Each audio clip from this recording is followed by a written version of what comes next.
Sur le travail d'écran non porteur de balle, je ne profite pas de l'erreur de mon défenseur qui a décidé de passer au-dessus de l'écran. D'un point de vue collectif et interindividuel, je devrais adapter mon déplacement en fonction de la défense qui m'est proposée.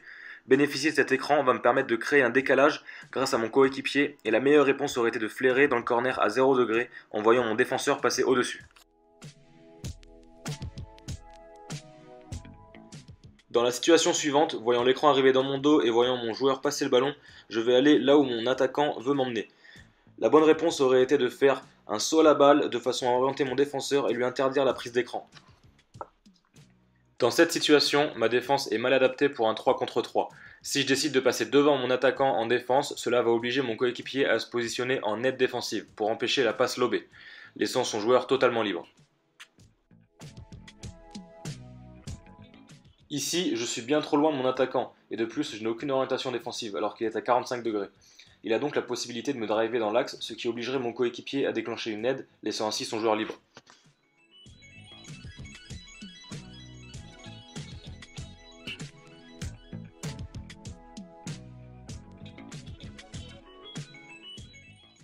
Sur cette situation, je ne devrais pas laisser mon adversaire me passer devant aussi facilement et aussi près du panier.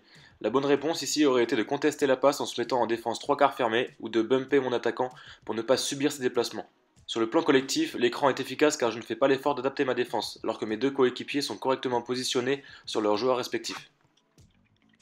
En ce qui concerne les écrans retard, j'ai la mauvaise habitude d'attendre mon joueur sous le cercle, alors que c'est à moi d'aller le contacter dans un premier temps pour protéger le rebond.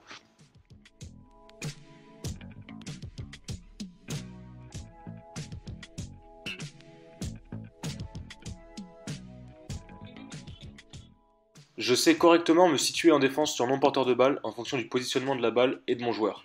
Ici, je passe d'une situation d'aide opposée à la balle à une situation de défense côté balle, où je vais chercher à couper la ligne de passe. Sur le plan interindividuel, bien se positionner en défense sur non porteur de balle est fondamental, car ici cela va considérablement limiter le nombre de choix de l'attaquant avec ballon. Les passes n'étant pas possibles et ayant son défenseur proche de lui gênant son tir, il n'aura pas d'autre choix que de partir en dribble.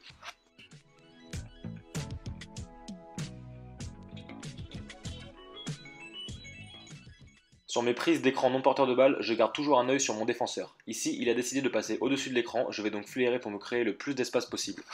Ici, mon défenseur me suit, je décide de curler. Dans cette situation, savoir s'adapter face à la défense proposée va permettre de créer des décalages, de faire bouger la défense de façon à ouvrir des fenêtres de passe pour mes coéquipiers.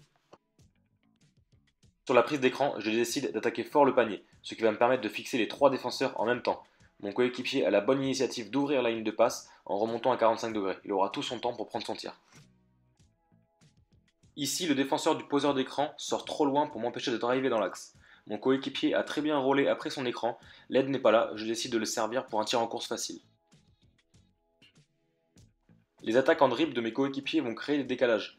Je vais driver à mon tour et aller fixer la défense à l'opposé du ballon. Si l'aide intervient, j'ai mon partenaire qui est libre pour la passe, si elle est trop tardive, je peux finir au panier.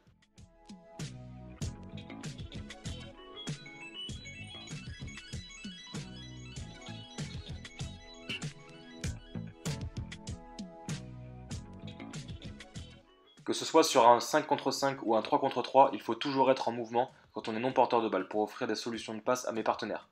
Ici, mon défenseur est omnibulé par la balle. Je peux couper dans son dos sans qu'il s'en aperçoive. Mon coéquipier anticipe mon déplacement et adapte sa passe. À partir du moment où je prends l'info que mon coéquipier attaque le panier vers la ligne de fond, je vais aller ouvrir la ligne de passe en me positionnant à 3 points et à 0 degré. Ici, je vois la défense passer au-dessus de l'écran. Je sais que mon partenaire va flairer, je vais donc me décaler pour ouvrir l'angle et adapter ma passe, pour le mettre dans les meilleures conditions possibles.